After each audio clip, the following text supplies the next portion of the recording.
Hello everyone. Welcome back to the channel and welcome back to another video where today I'm going to be installing an aftermarket charge pipe on the 535i, and I'm so excited because now I can finally drive the car again, because right now my car is almost going into limp mode because the charge pipe, I believe, has broken a second time. I actually broke once and we glued it back with high pressure glue and it stayed on for like a good week and a half maybe. It was doing good until today. I was driving back from work and I started feeling the jerkiness and I assumed, yes, it's definitely the charge pipe about to break again. So I checked it and yeah, the glue is coming off. So this came just in time. So now let's open it up and install it. So I am very excited. Let's do this.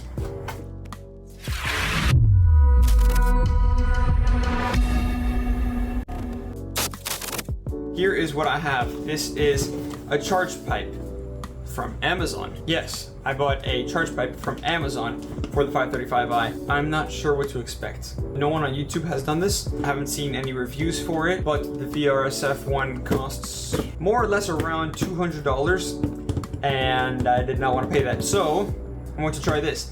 It is aluminum like the VRSF one. It is black like the VRSF one.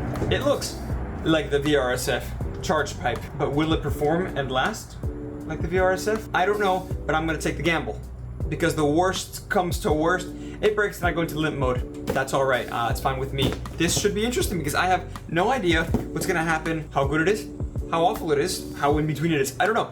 I'm really excited. I haven't seen it yet. You guys are gonna open it with me. Let's open it up. Here is the charge pipe. Nothing left to do but to do it. Let's open it up. Seems to be wrapped okay. It just has one layer of bubble wrap, but that's okay. Let's take a look at the main piece right here.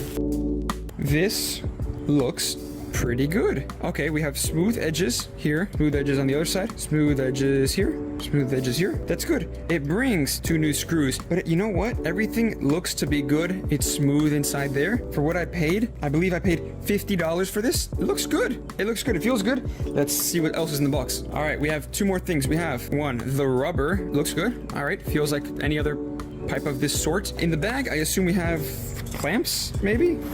Yes, we have the clamps. Awesome. These look really cool. Not entirely round, but I'll make do. So we have everything. We have the charge pipe. We have the screws here. We have the hose and the clamps. Let's put this thing on. But before that, obviously, we got to take off the old one. So let's do that real quick.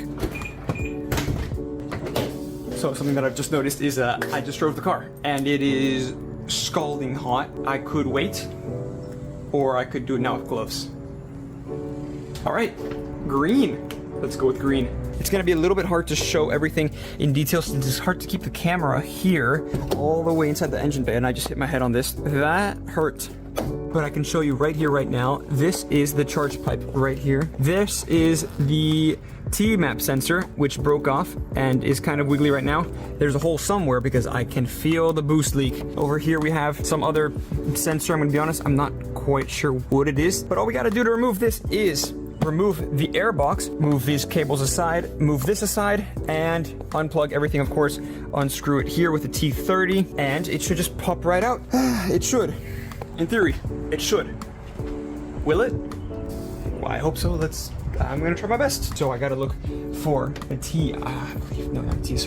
8mm or 7mm socket. I'll take that clamp off and then I can start removing everything else. Wow, I was wrong. It's a 6. That's really small. Let's get this clamp off.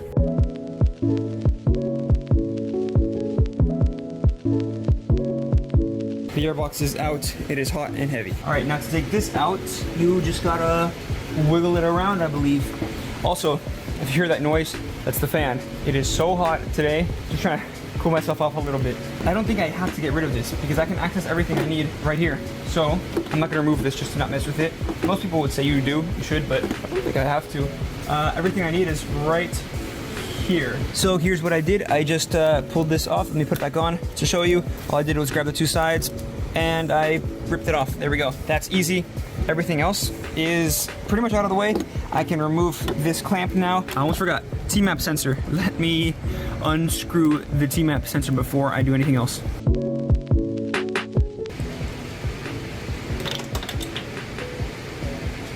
Oh, come on. It was broken.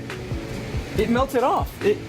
Look, it wasn't even holding on to anything. It was just there. The new one, the Amazon one and the BRSF one, they don't use this bracket anyway. So 7mm to remove the charge pipe from the front.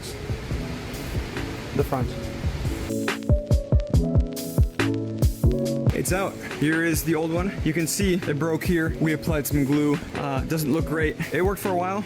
I guess it's just stopped working recently. So this goes to the trash. But before we trash it, let's compare the old and the new. They look to be the same size, more or less. Maybe actually, the Amazon one is a little bit bigger than the factory one. Well, supposedly the benefit of having a wider diameter is more air to the turbos. More whoosh, more boost, more power. Yeah, they seem to be the same size. Obviously the OEM one is dirty. Same length. Yeah, they seem to be more or less the same length. Maybe this one is a little bit shorter because of the coupler that it brings. All right, now I got to transfer everything from the old one to the new one. Let me do that real quick. All right, real quickly, future Daniel here. I'm from the future to come to tell you that I forgot a very important thing. Within the factory charge pipe, there is a little O-ring that you put on, and it goes right around where that little metal ring is to attach to the throttle body. However, I forgot to take it out, and off camera, I went through the trash can, I found the charge pipe, and I took out the O-ring. You can use the O-ring that the factory charge pipe brings, or you can buy a new O-ring. Make sure to put a little bit of oil, just enough to like grease it on, and so that when you put it on to the throttle body, it won't like rip it to shreds. So don't forget the O-ring, because I got a huge boost leak by not having the O-ring. So don't forget the O-ring, put the O-ring, and then also this screw right here, this Allen, make sure to tighten it a little bit so that it goes down a little bit, because if not, again, you're gonna have a boost leak. I don't know why. I don't know the mechanics behind this, I'm gonna be honest, but you gotta do that. But yes, let's continue with the install. So supposedly it's easier to install the coupler onto the car first and then install this onto that. I don't know, let's try it. So, something I've just noticed. The clamp, it has a 10mm socket. It needs a 10mm socket, it's a 10mm nut. However, when you start tightening the nut, the bolt starts coming out and it pushes it so far up that this no longer reaches the actual nuts because the bolt is pushing it out. So, I'm gonna have to use a manual wrench.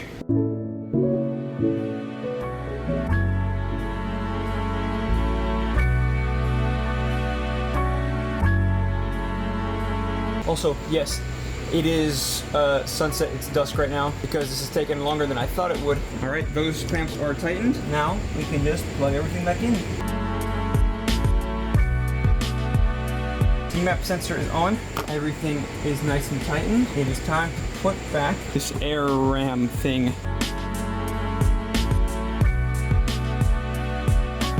Well, it looks like it's finally done after cutting my finger, cutting my other finger, cutting my other finger, scraping my forearm, dropping a wrench in the hood latch, dropping the broken hanger into the engine bay. After all of that, I go back to what I said in the beginning. I'm not a pessimist, I'm more of what you'd say a realist.